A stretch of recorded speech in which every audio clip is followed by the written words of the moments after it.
Hey everyone, welcome to the Morning Grind podcast. I'm your host, Stevietpfl. It is Monday night, but technically we're going to break down the 9-game slate for Tuesday. First Look podcast, as always, here on the Morning Grind, breaking down the slate game by game, talking about pitchers and stacks, hitters, everything.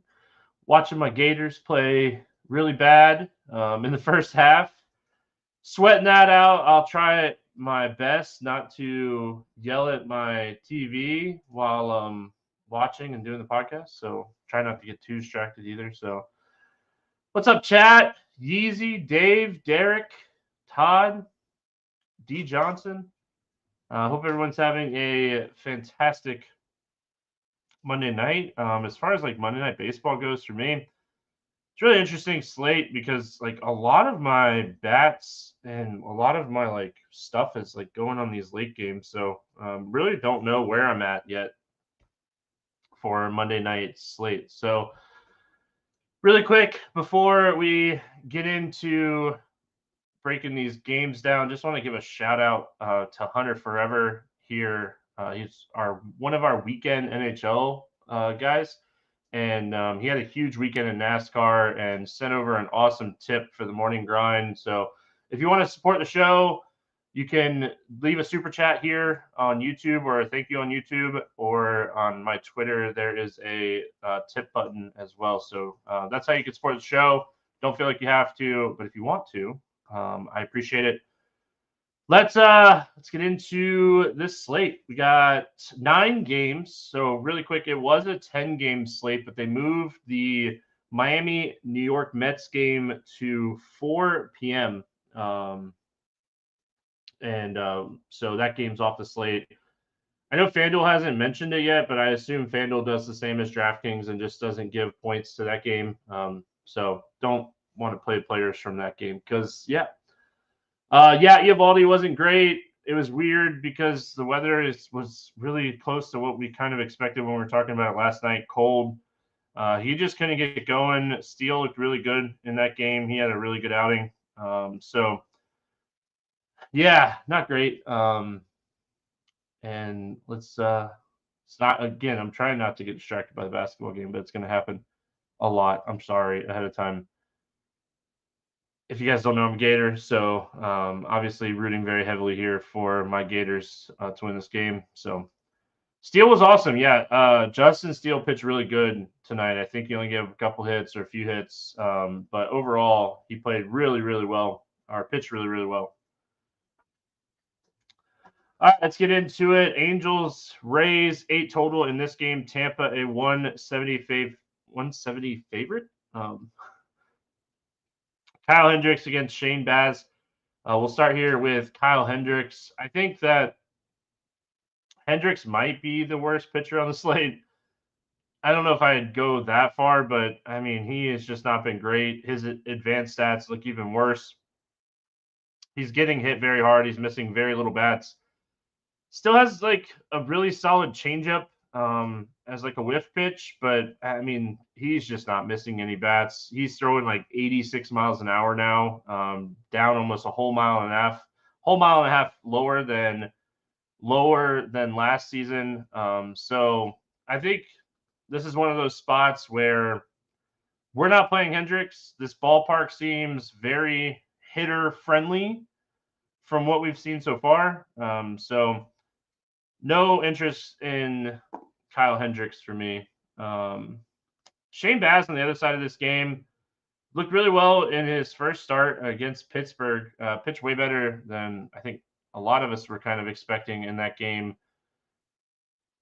The Angels lineup is kind of weak still. There's not a ton of upside in this lineup. Moncada is banged up right now too, so like another potential bat. I know he missed the game on Sunday. They had a day off on Monday, so maybe he's back in the lineup. But overall, I think Baz is in play. We have a lot of really good pitchers on the slate.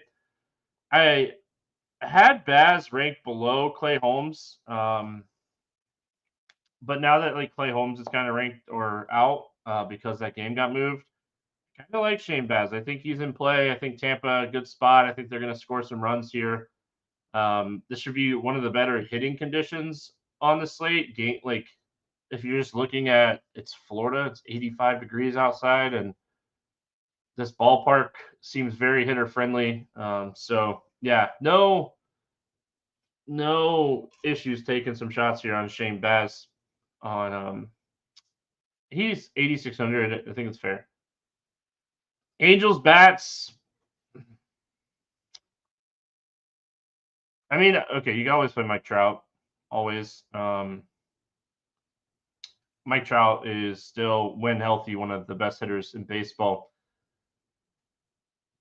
Outside of him, again, this lineup is kind of weak.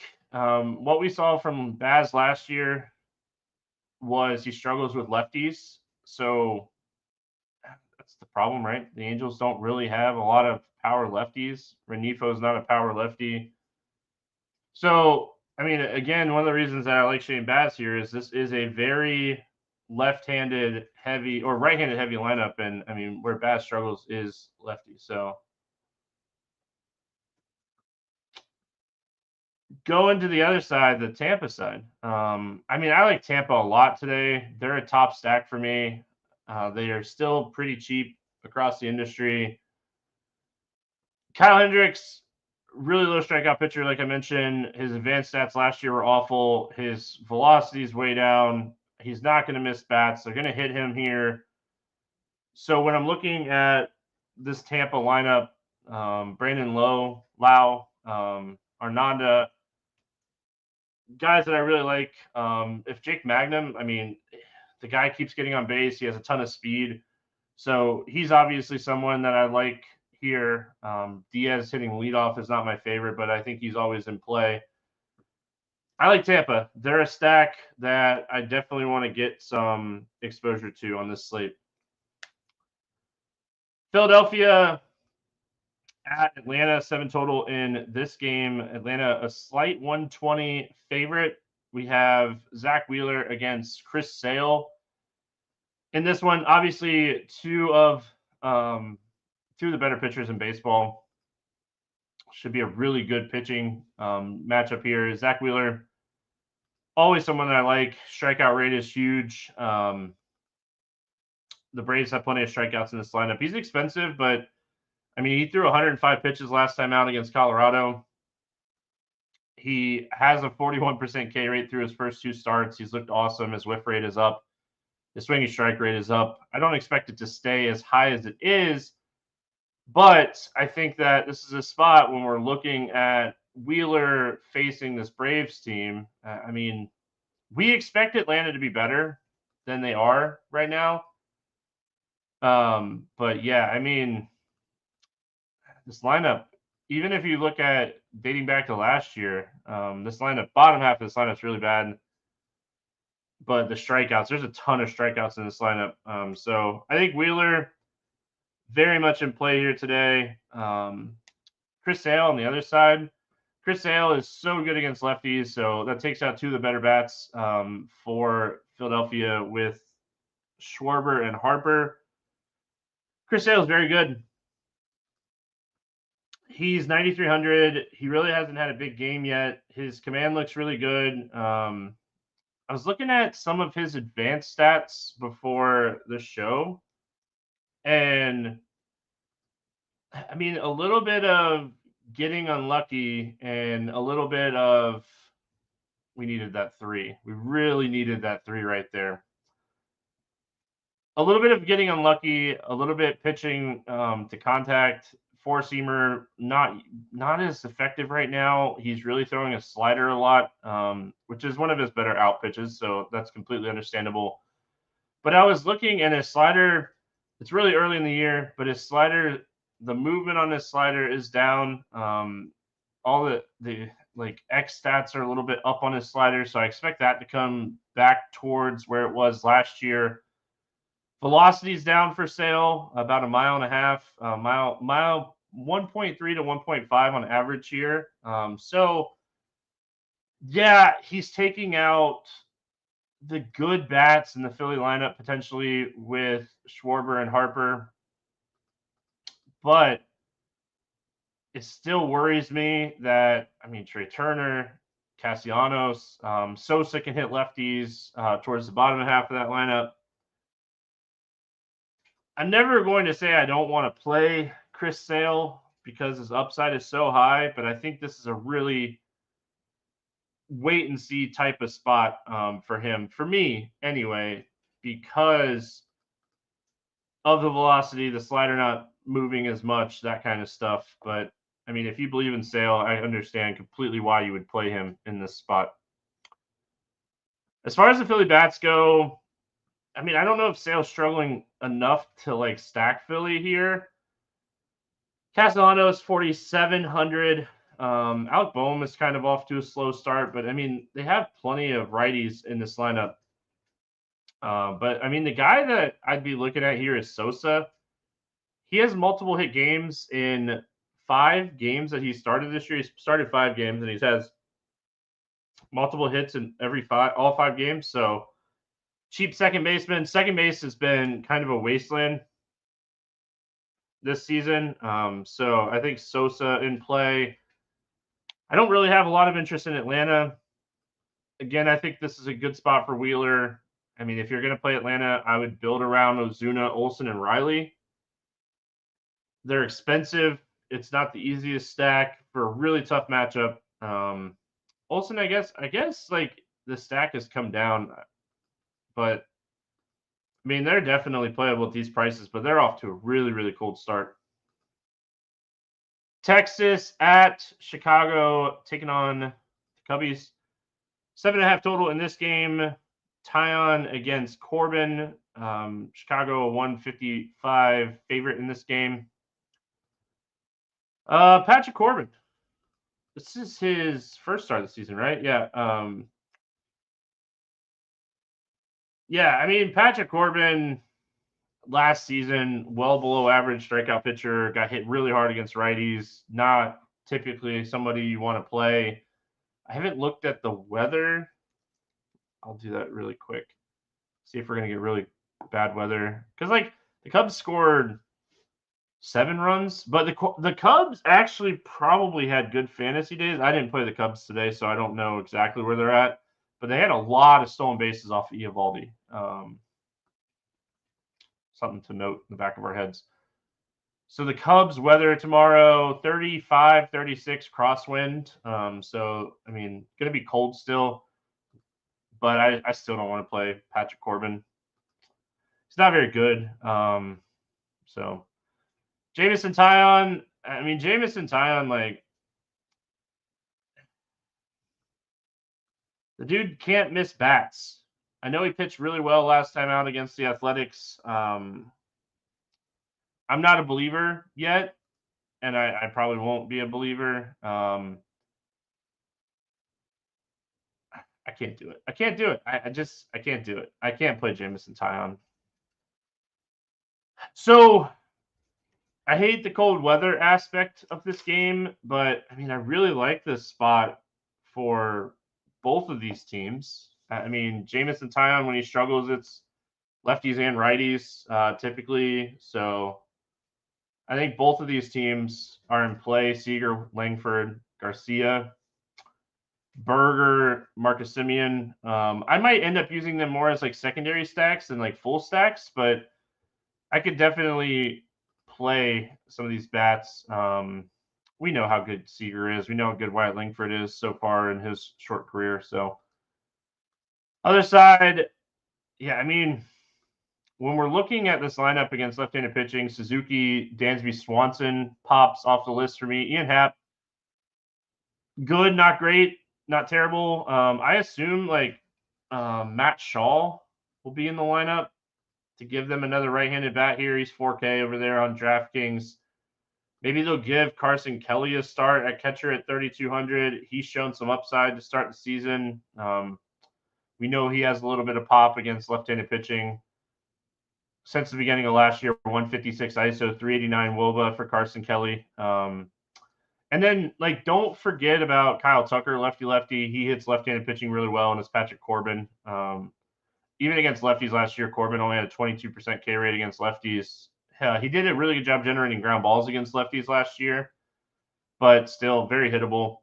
So, yeah, I mean, both of these teams. Again, I'll probably use both of these teams more as mini stacks or like 4-4 type of builds. But yeah, really, really good spot.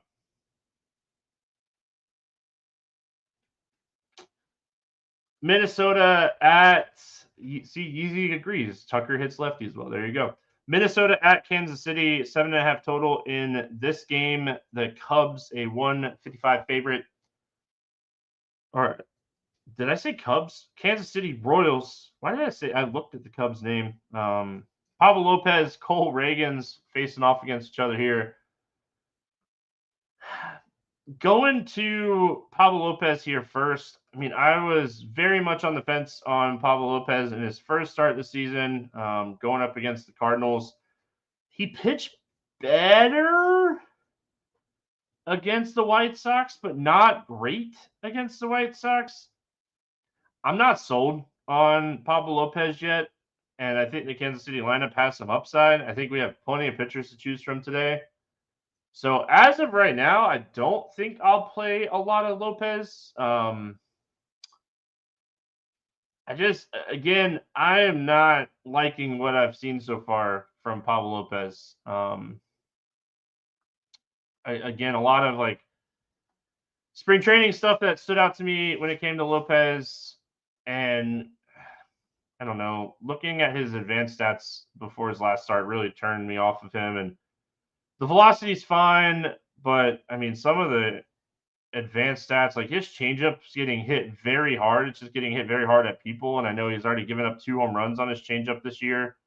And he only gave up 1 home run on his changeup all of last season. So I don't like what I'm seeing so far out of Pablo Lopez. I mean, Pablo Lopez, very good pitcher for a long time here, but I think this is a spot where I'm going to stay off of him. Looking at, like, if you look at Baseball Savant and you look at his breaking ball stuff, it's in the bottom 1% of run. That is not what you want to see. You want to see that high. It's not what you want to see. So I'm going to pass on Pablo Lopez today just because I think we have a lot of really good pitchers on the slate. And going to the other side of this game, Cole Reagans, another pitcher that I was really concerned with command coming into the season, 10 strikeouts last time out against Milwaukee. Watched some of that game, and I know he struck out 10, and it sounds terrible that I'm going to even say this. It wasn't a great 10 strikeout game. Milwaukee helped him a lot in that game. So I'm still a little concerned, but let's talk about the matchup for him, where I think Pablo Lopez has a tougher matchup in general. I think Cole Reagans could succeed in this matchup. I mean, you have Correa, you have Buxton, but you look at the rest of this lineup, and I assume Jeffers will be in there. But not having Royce Lewis right now is a huge loss for this lineup against left-handed pitching. This is a spot where I think you play some Cole Reagans in tournaments because I don't expect this lineup to be very good. So I like Reagans today. I'm still a little concerned about the command. I'm really concerned about what I saw last time out with command. But again, 97 pitches, struck out 10. I think he only gave up 1. Yeah, he gave up a home run, and that was really it. Minnesota bats, I mean, Correa and Buxton hit left-handed pitching well. Buxton 4,500, Correa's 4,300, and then you have Jeffers. If you want to do like a little 3-man and you just don't believe in, if you don't believe in what Cole Reagans is doing right now, I completely get it and understand it. And a 3-man Minnesota stack makes some sense in that aspect. Other side of this game, Pablo Lopez. I think Kansas City's a sneaky secondary stack today. I don't think I would full stack them. The bottom half of this lineup, I mean, they can get some hits, but they're not like that team that's going to go out there and hit a ton of home runs. So Witt, Pascantino, Perez, Massey, Melendez, I know he hits towards the bottom, but he's always somebody. Jonathan India is going to get on base and has the potential to run. So, I mean, overall, I think Kansas City more of a secondary stack, but I don't know how many people are going to just load up on Kansas City bats against Pablo Lopez. Big name. But when you're breaking ball stuff, your off-speed stuff isn't working. That's bad. All right, we got Milwaukee at Colorado, 9.5 total in this game. Milwaukee a 162 favorite, which I think is kind of silly. It's Freddie Peralta against Kyle Freeland in this game. I know this game is in Coors. I get it.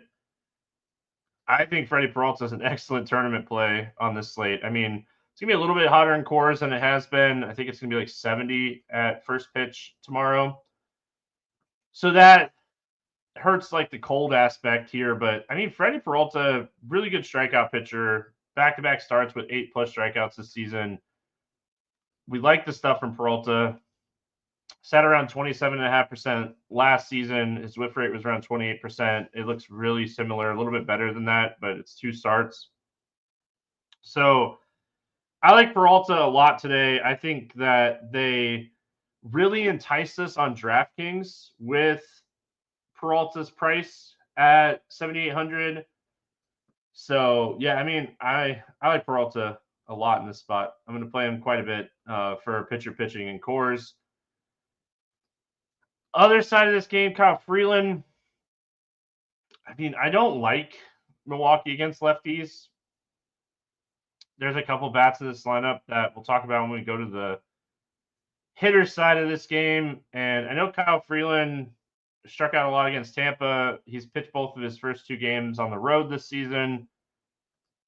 We've seen this from Kyle Freeland. He's not a strikeout pitcher. He does a good job on the road, limiting damage. But when he goes home, he typically struggles. So I think this is a spot we're off of Kyle Freeland. I don't want to play him today. As far as the bats for Milwaukee, I mean, Jackson, Cheerio. Joey Ortiz, my guy. You already knew that was coming. Joey Ortiz. Eric Haas at catcher. I haven't looked at pricing. Let's look at pricing really quick on DraftKings. Cheerio is 6K. Contreras is 5,200. I really hope that Haas catches.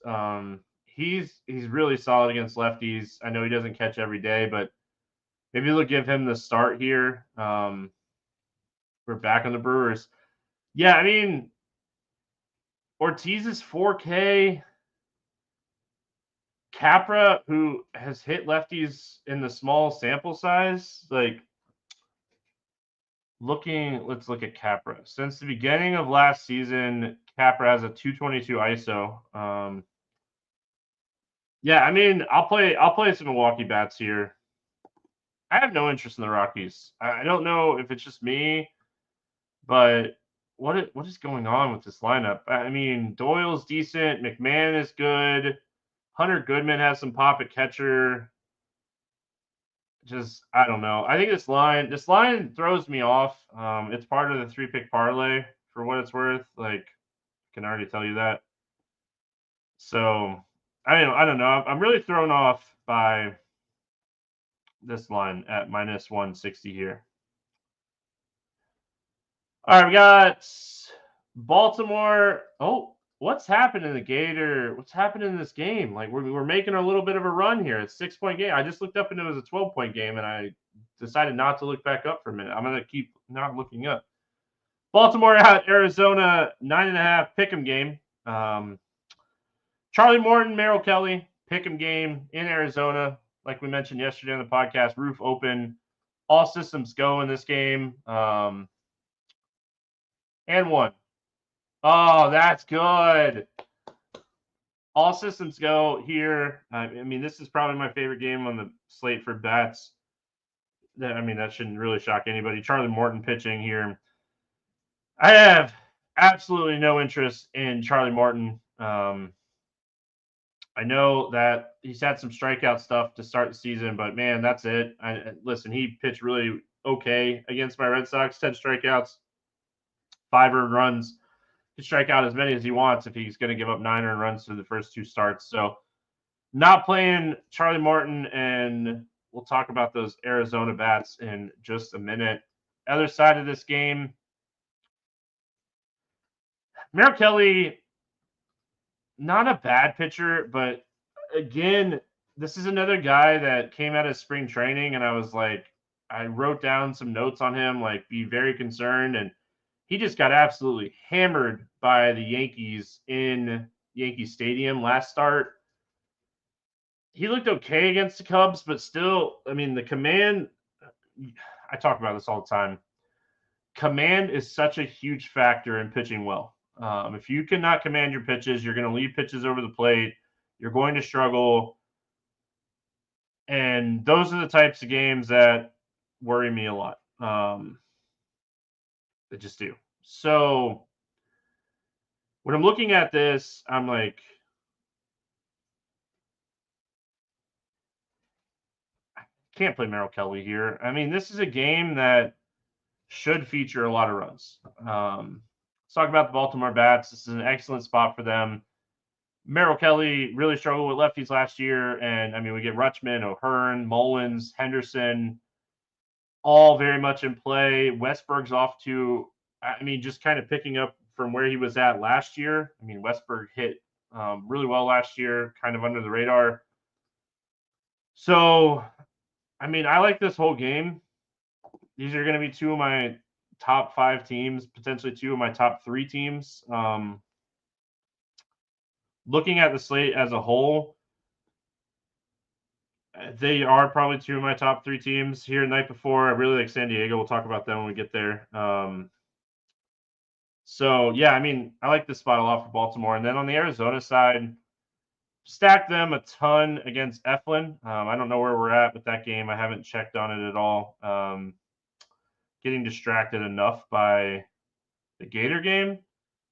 It looks like Orioles 2-0. Okay. O'Hearn hit a home run. Looks like Carroll just got a double. O'Hearn has a home run and a double. That's a good little night for O'Hearn. Gunnar Henderson with a double. That's good to see. 2-0 Baltimore. All right. So yeah, I mean, overall, really love Arizona. I think this is a great spot to stack them up. Again, hitting conditions should be great. So yeah, I like them a lot in this one. We got Houston at Seattle. This game is currently at a 7 total. Houston, 7 total. Pick'em game. So it's Valdez, but he's questionable. Dealing with some illness right now. So we don't know if it's going to be Valdez or not. Luis Castillo, the real Luis Castillo, pitching for Seattle in this game. I'll say this. If they give Framber the green light here, Seattle's really bad against left-handed pitching. If they say he's good to go and everything kind of checks out, I could see him pitching a lot better than he did last time out against San Francisco. San Francisco's going to beat up left-handed pitching this year. Just make that note. So for me, if Valdez goes, I think 8,800 is a fair price. I'm concerned about the illness and, if he starts feeling sick on the mound, and we'll have to kind of see. I mean, fatigue and sore throat, we've all been dealing with a little bit of that here in pollen season. So I want to see where Valdez is at. I want to see where, they kind of put him, like the beat writers kind of put him before this game. Tie the game up? Oh, that would have been a huge 3. That would have been a huge 3. Luis Castillo, other side of this game. I mean, I went very heavy on Gilbert on Monday night. Really liking what I'm seeing, facing Houston. Luis Castillo is not missing a lot of bats to start the season, and we saw that kind of happen towards the end of last year too. So I'm just a little concerned about the not missing bats part here for Luis Castillo. A lot of good pitchers on the slate. this is a low strikeout team. Even in their struggles, they're still a pretty low strikeout team. I mean, Altuve and Christian Walker are striking at a huge clip to start the year, but it's such a small sample size that we don't want to weigh too much into that. Castillo 8,500. I mean, again, I played Freddie Peralta. Really like Freddie Peralta today. Bats, the Houston Bats. Castillo struggles with lefties. I think Yordan Alvarez, great one-off here. Castillo was really good against righties last year, but he's not generating a ton of whiffs to start the season this year. I mean, if you want like to stack here, I could see it because he's not generating a ton of whiffs. He still generates a lot of ground balls. Got to make free throws, man. Got to make free throws. So yeah, I'm not in love with Houston here. I think better stacks on the slate, and then on the Seattle side, Valdez is so good at generating ground balls. So if he ends up going here, I don't think I want to touch the Seattle bats. I will say, and I'll keep saying it, like Cal Riley always profiles well against ground ball pitchers. He's a huge. I am multitasking. I looked up, and now we're down by 6 again. 10 minutes to go. So I am multitasking. It's super distracting, and it's more of like our shooters just can't hit a shot right now.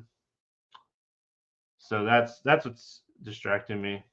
My TV is like right above my second screen, so every time I like go to look at my second screen and look at DraftKings pricing, I look at the game. But yeah, no real interest in Seattle outside of maybe, like I said, Cal Riley always profiles really well against ground ball guys. He's a huge fly ball hitter and hits lefties with a lot of power in general. All right. Cincinnati at San Francisco, 7.5 total here. Pick 'em game. Nick Lodolo against Landon Rupp. I think that when I watched him pitch a little bit in the Houston games, and they called him like Rope. I don't know. Roop. Is it Roop?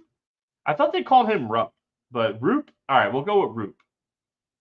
We'll roll with it, Derek. I'll take your word for it, Derek. I don't watch a lot of Giants games, so pick 'em game.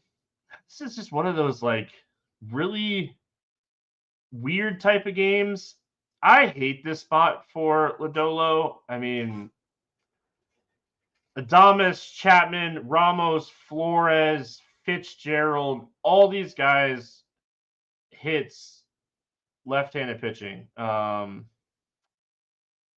I think Lodolo, long-term, we're going to have spots where we're going to play him this year, but I don't think this is one of them. I think this is a really tough spot for him. So I'm going to pass on Lodolo on a day that we have a lot of pitching, and it's more of the matchup than anything else. Roop, we'll call him Roop. I mean, he had some strikeout upside in that Houston game. There's some strikeouts in this lineup. From what I've researched on him, because I did a lot of research on him last time before he started, he's really good against righties, and he's going to pitch really well against righties. Probably one of the reasons that he had 8 strikeouts against Houston. I think he's going to struggle. I think he's going to struggle a lot more with lefties, and I think that hurts him in this matchup. Lux, De La Cruz, Freddle, Candelario. I think there's enough lefties in this lineup for me not to play Roop. His advanced stats weren't great. He had, like I said, he had some good strikeouts. We'll see where he ends up here, but I don't think I get to him today. I could understand why you would. There's a lot of strikeouts in the Reds lineup, and they are off to a very cold start. We talked about that yesterday with Logan Webb. So I get it. All right, 4-point game. We got the ball. See if we can get a bucket here.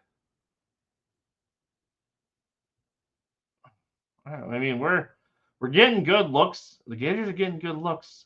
Cincinnati Bats. I think they're an interesting secondary for large field stuff. I definitely prefer the lefties. We saw him struggle with command a little bit. So I mean, De La Cruz, if he can get on base, he'll run on anyone. We know Gavin Lux has a little bit of pop. Candelario still has a little bit of pop. Friddle, if he hits leadoff, he's a low strikeout guy. Well, I would love to see McLean back in the lineup, even righty-righty. It just adds a lot to this lineup. But I mean, Friddle, he's hitting to start the season. So, and he's 3,900, and he should continue to hit leadoff here. Got to make free throws. San Francisco side of this game. Again, I think they're a really sneaky stack. Lodolo, not a bad pitcher by any means, but I mean, Chapman, Ramos, Flores, Fitzgerald all hit left-handed pitching really well. We know Adames is a little bit better against righties, but I wouldn't leave him out of my stack. So probably more of like a secondary. I might end up playing a lot more like 4-4 stacks today than anything else, just because like I keep saying, I like this secondary stack. I like this secondary stack. So that might lead me to more 4-4 type of stacks today than 5-3s. All right, we finish out this slate with hopefully the Gators coming back and winning this game. But in the baseball world, San Diego at the Athletics, 8.5 total in this game. San Diego a 148 favorite. We got Dylan Cease against Jeffrey Springs. We get to Cease here. We like Cease. Cease is a good strikeout pitcher. Last season, he sat around 29%, 15% swinging strike rate. Those are excellent numbers. Those are well above average. One of the better strikeout pitchers in baseball. So we like this spot for Dylan Cease. 6 1/3 last time out against Cleveland. We talked a lot about that spot because of Cleveland strikeouts. The Athletics have plenty of strikeouts. They have some power at the top half of the lineup. Like, it's not an easy lineup to face anymore. That's what he should be doing this whole game. Clayton settling for those long threes instead of driving and, getting looks. Got to get going, my dude. Let's make this free throw and make it a tied game. I like Dylan Cease a lot. Right now, first look for me, I probably have it Cease, Wheeler, Baz, but I could tell you those are probably going to be my 3 highest owned pitchers. Peralta on DraftKings, where he's so cheap as an SP2. I don't have FanDuel up in front of me, but Peralta on DraftKings, where he's so cheap, he makes a lot of sense over there. I'm pulling up FanDuel pricing really quick. Peralta's $9K on FanDuel. That's a really fair price tag, especially when there's not a lot of options underneath him. So I could definitely see Peralta. Cole Reagans is right there at 9,300. Baz 9,600. Cease 10K. So again, I think those are like the guys. Like my 4 highest owned pitchers on the slate probably going to be Baz, Wheeler, Cease, and Peralta. See how the day kind of shapes up, but I think that's kind of where I'm going to end up at pitching. Other side of this game, Jeffrey Springs, absolutely did work for us in his first start against Seattle, and then absolutely did work for the Cubs on the other side of this one. Springs is hittable. This lineup, they're very hit or miss against left-handed pitching, but his command in the Chicago game was not good. Really struggled. I watched a lot of that game. I think I ended up playing the Cubs quite a bit that day. Tatis, Machado. If Lockridge starts in a very small sample size, Lockridge has been really good against lefties. So see if he draws the start and maybe a good lineup spot here. Because this will be a late game, so we might not get the lineup like super early. But Lockridge is like 2,300. You do worry a little bit about the pinch hit risk for him here. But in a small sample size, he's hit left-handed pitching. So look for him to be in the lineup here. But yeah, San Diego, another really good stack today. Definitely a stack that I'm going to have a good amount of exposure to. The Athletic side, one-off power bats for some home run. Butler, Soderstrom, Roker,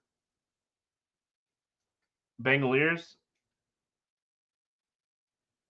So, I mean, that's kind of where I'd be at with the athletic bats. Not my favorite bats. I think, again, there's a lot of really good bats on this slate. Where are we at on our 3-pick parlay? Are we looking good? We have Arizona over 3. San Diego's up 4-0, so that's a good start for that. We need Arizona to get going, and we look pretty good. We got our Kansas City win. We're our double up. We're a double up, a little over double up on cash out. So need Arizona to get going to get that 3-pick parlay. Rooting heavily for that game. I mean, I really like that game. Padres do look good. The athletic ballpark continues to produce, it looks like. So let's get some Arizona runs. They got a man on second with 1 out. Let's get that guy in. Let's get Eflin out here. All right, morning grind game. Appreciate you all being here. Again, if you haven't already, hit the subscribe button. That's the best way to support the show. That's the way that I will ask you to support the show. If you want to, feel free to hit that donate button on Twitter, tip button, donate button on YouTube, tip button on Twitter. Morning grind game, under 8K to get 6 or more strikeouts. It's not even close for me today. I mean, if you listened to me at all this show, you probably already knew that I was going to say Peralta. Absolutely love this spot for him today. Over 8K to score under 15. My bust today. I hate to say it. I wrote down Lodolo. I'm going to stick with Lodolo, but Sale. Oh, man. Sale is right there, though. Sale is right there, too. Over 4K to hit a home run today. A lot of excellent bats to target today. I'm going to pick on Charlie Morton, and I'm going to pick on Charlie Morton with Adley Rutschman to hit a home run in this game. Under 4K to score more than 10 fantasy points. I did not write an answer down for this because I don't look at pricing. Let's see. I want one of Tampa bats, I think. Give me Jake Magnum. Mangum. I want to keep calling him Magnum, though. To get over 10 DK points today. Can steal bases. Should be okay to be in the lineup here. So stack to score 6 or more runs. Listen, I mean, my favorite stacks, Arizona, Baltimore. I said that already. I really like Milwaukee. But I'm going to go to nice hitting conditions here in Florida. Give me Tampa to score 6 or more runs today. Really like them. No player props up before the show started, so no time to really dig into those yet. I have been trying to tweet out some bets that I like and some prize pick stuff. I don't know how prize picks is. I don't think prize picks is probably doing really well because I know I had Eovaldi on prize picks, so probably not a good night for prize picks. Yeah, Eovaldi did not get there. Oh, 3-pick parlay. Let's pull that up. I did do this already. Pull up my upcoming. All right, 3-pick parlay for today. Hopefully, we can have like a little streak going here, and Arizona can score some runs for us, and we can get on a little run here. Cold start. So I got Tampa to win -170, Brewers to win -160, Padres to win -145. 3 straight up win bets on this one. It's at +336 on the Hard Rock. Make sure you always shop it around if you are in a different state than me, like Florida. I have Hard Rock, and that's what I have. +336 over there for the 3-pick parlay for Tuesday. I think Wednesday's slate is still good, right? We got plenty of baseball on Wednesday. I'm back tomorrow talking baseball. We'll be off on Thursday. There's not a lot going on Thursday. and then back on Thursday night for Friday's slate. If you haven't already, hit the subscribe button, root for the Gators, and I'm going to go watch the last 7 minutes of this game because it looks like it's going to be a very exciting 7 minutes. So appreciate everyone. See you all. Good luck, and let's talk some more baseball tomorrow.